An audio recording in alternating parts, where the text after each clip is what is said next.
Hello friends, my name is Dr. Amit Katoch and I am working as Assistant Professor in University Institute of Hotel and Tourism Management.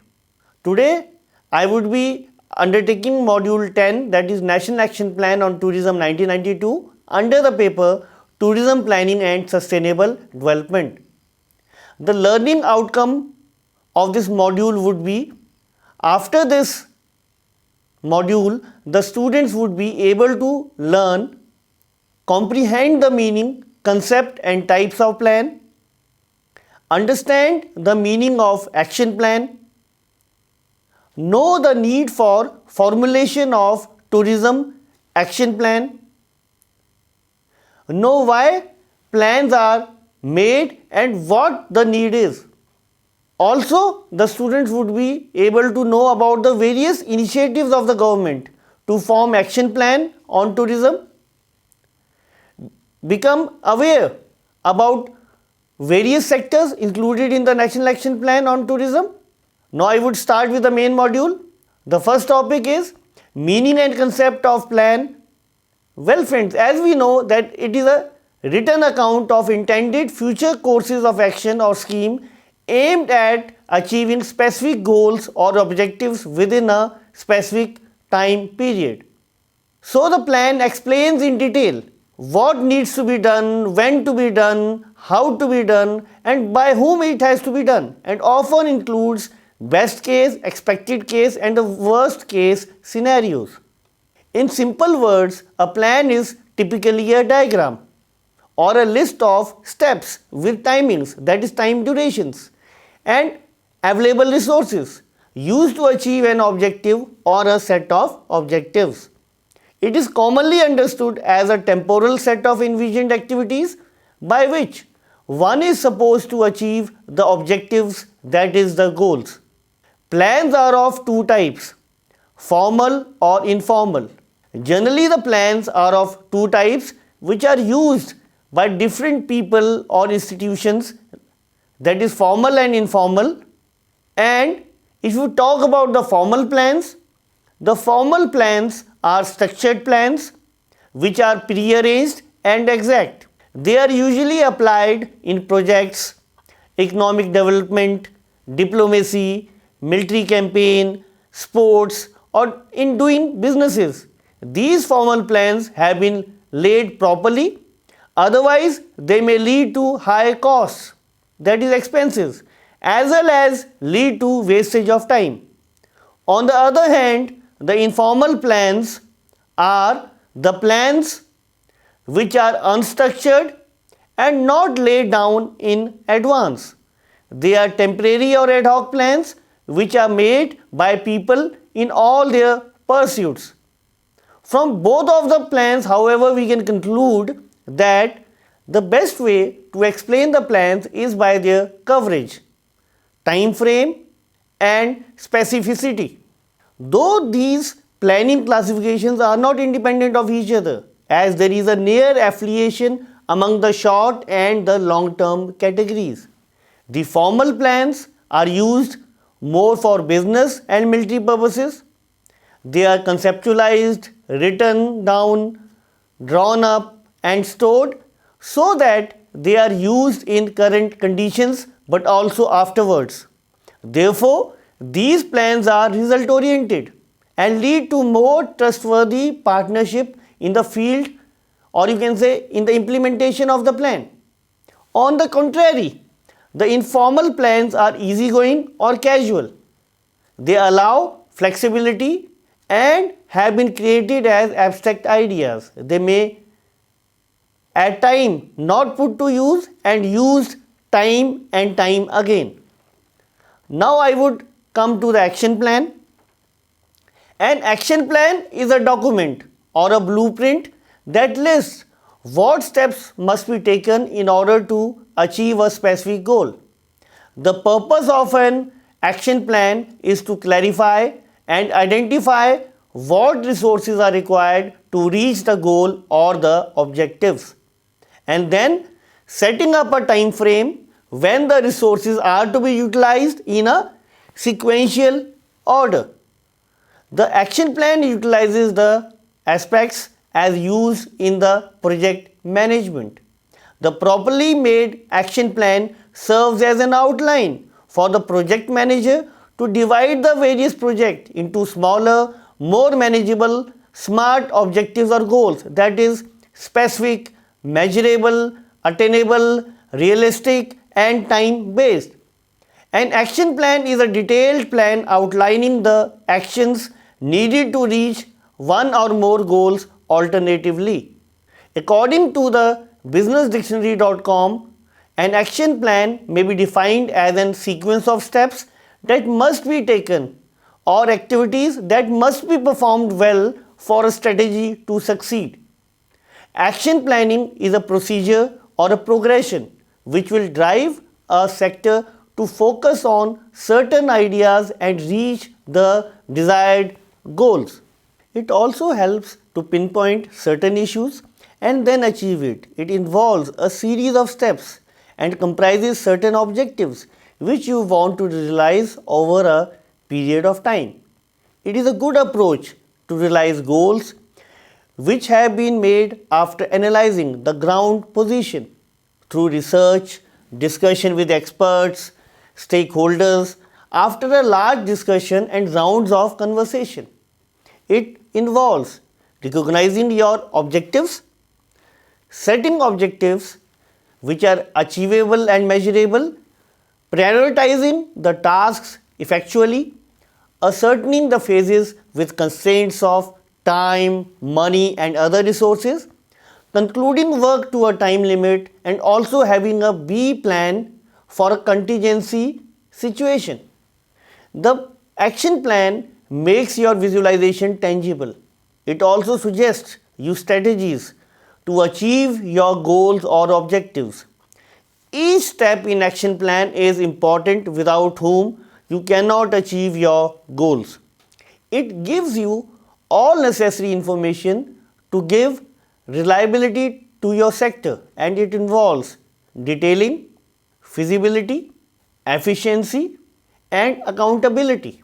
But the most important criteria of a good plan is that it should be complete, clear, and have an understanding of the current situation. It involves a planning group which sets vision, mission, objectives, strategies, targets, and proposed changes. It clearly limits action or change, parties to be involved, time period, resources, and communication part. But students, do you know what is the main concept behind the plan or action plan? It is planning. Planning is the key step of project management. It involves a series of steps to achieve a precise aim. And if planning is properly done, surely it can ease the effort to achieve a goal. Moreover, it also leads to judicious use of resources. A plan is a roadmap where goals are achieved one by one, and whenever you are following a plan, you know how much you have advanced towards the project goals and how much distance you are from your purpose. And the reason why you do planning is an 80/20 rule. It means that whatever unstructured activities you do comprises 80% of the effort, which may lead to 20% of the valued outcome. That's why planning has to be focused, and in each step clarify the use of time, money, or other resources. This may lead to reduction in problems. Also, it is always good to make a plan for a crisis or difficult situation in advance, rather than to deal with circumstances which comes at once or unexpected. The need of planning is, number one, to set direction and priorities for the workforce in the sector. The primary or first step during planning is that you make a strategy, as it gives you direction and establishes your primacies for the sector. It outlines the sector's requirements and prioritizes the activities that will make this view into reality. The strategy will help the stakeholders including the government, to understand the situation and problems on which they are working and should be working on. Number two, to get everyone on the identical stage. Whenever you are planning for a sector, you need to have a single strategy to keep the various subsectors or subsets on a common frame. As otherwise, different units may work on different goals and the vision or mission of the sector may become vague or diminished. Hence, a single strategy may give direction to different subsectors within an organization or a sector. Third, to streamline decision making process within the sector.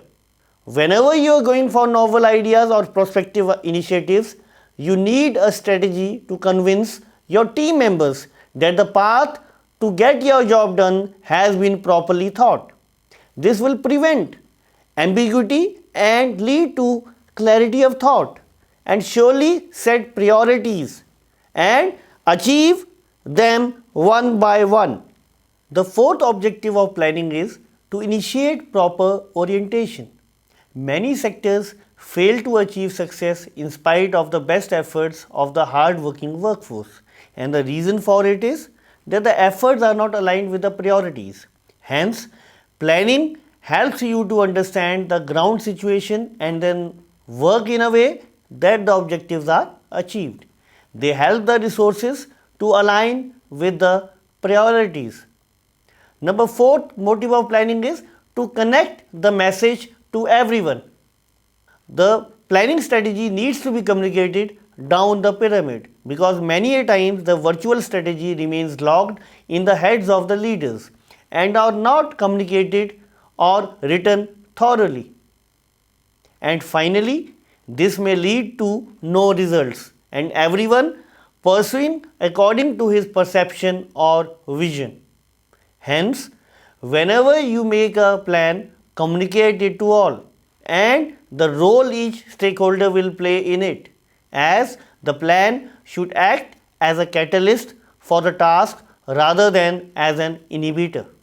Now I will discuss about National Action Plan 1992. On May 1992, a National Action Plan was announced. It was regarded as an emerging action plan to set things right in some key areas and to provide directions to achieve quick results. The objectives set out rightly stroked at the perceived inadequacies of the system and incorporate all those areas which have been identified as the weaknesses of India's tourism development policy. To start with, socio-economic development of the tourism area. The National Action Plan 1992 focused on the overall social and economic development of the local communities involved in tourism activities. It means that tourism should benefit the local communities of different areas who are involved in tourism activities. The development should be done in both socio-economic aspects and the benefits should come for the development or improvement of the society and also benefit in monetary terms which could help in improving living standards of the host community. Next point, increasing the employment opportunities for the host communities. The focus was more on improving the standards and boosting up the job opportunities in order to fulfill the increasing demand for employment. Therefore, maximum number of jobs should be created out of the tourism industry. Next point of the policy was focusing on preservation of national heritage and environment.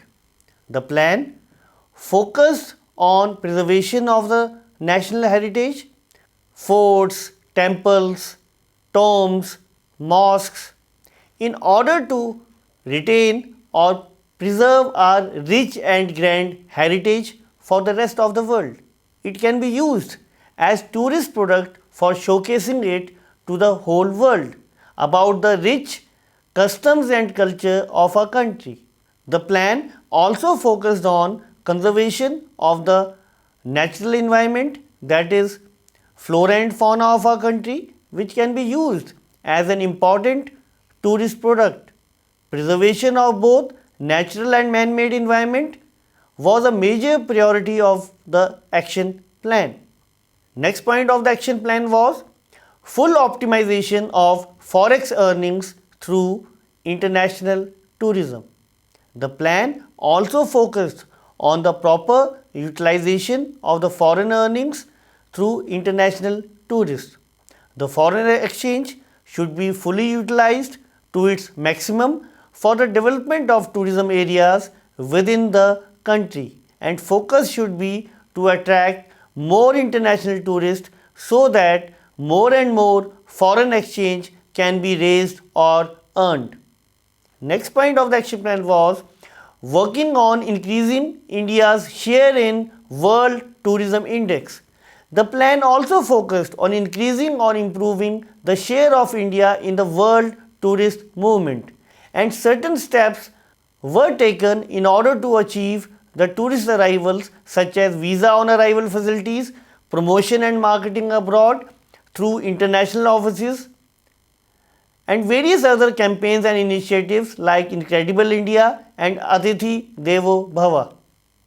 Government of India, Ministry of Tourism have been taking various initiatives continuously in order to improve the current rank of India in Global Tourism Index and boost up more and more international tourists.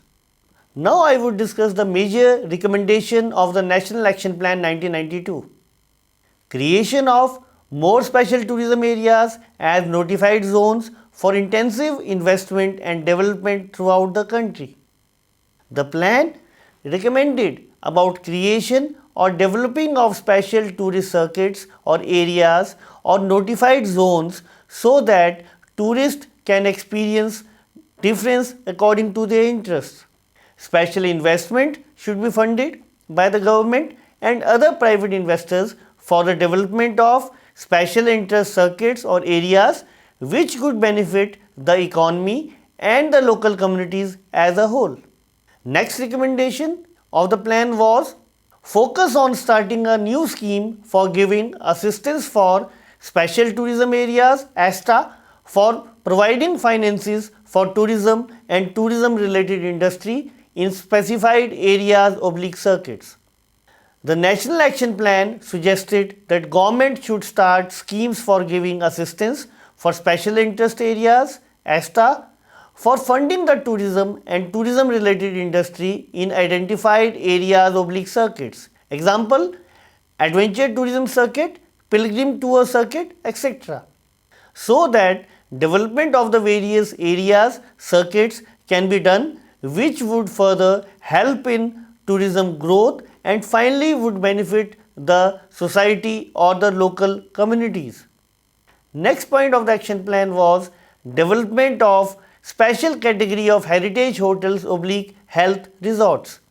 The plan also suggested for development and creation of special category of heritage hotels / health hotels for the leisure group of tourists, and the demand for heritage and health hotels should be fulfilled and the premium clientele can be tackled easily and also to overcome the problem of occupancy. Technical consultancy should also be provided. Loans from financial institutions should also be raised for the development of these hotels. Interest subsidy should also be given by the government for creating infrastructure.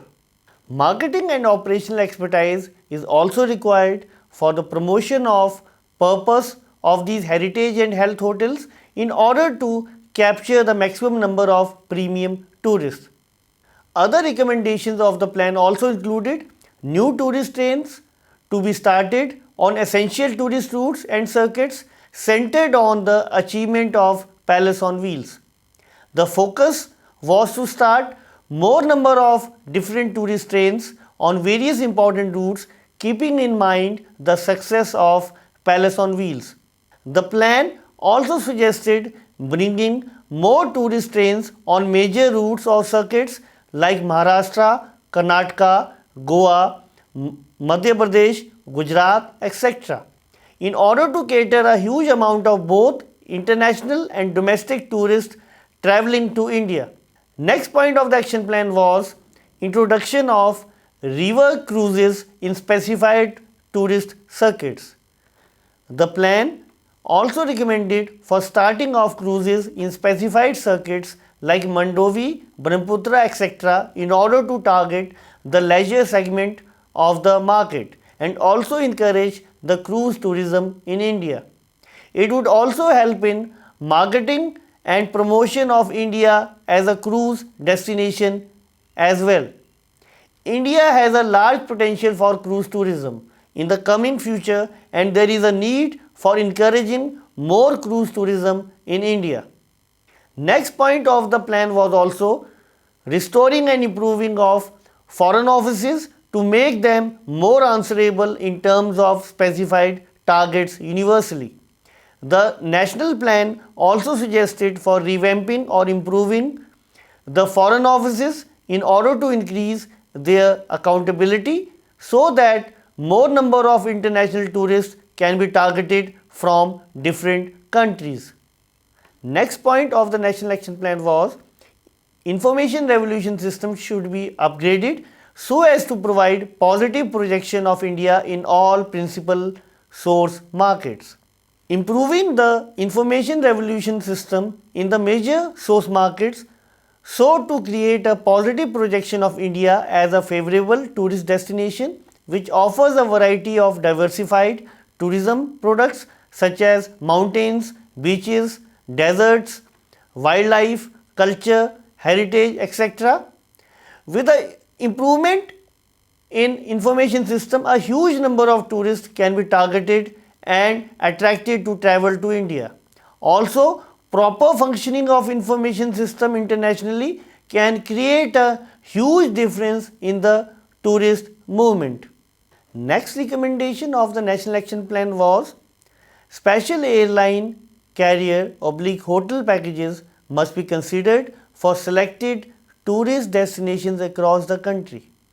Creation or designing of special airlines and hotels packages for major tourist destinations throughout the country should be done so that the tourist can get the benefit of choice from the available product lines offered to him.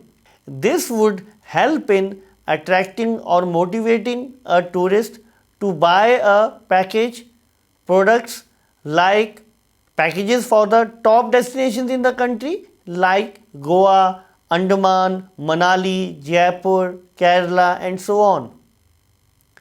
Products like adventure packages, pilgrim packages, gastronomy packages, heritage packages can be developed or designed.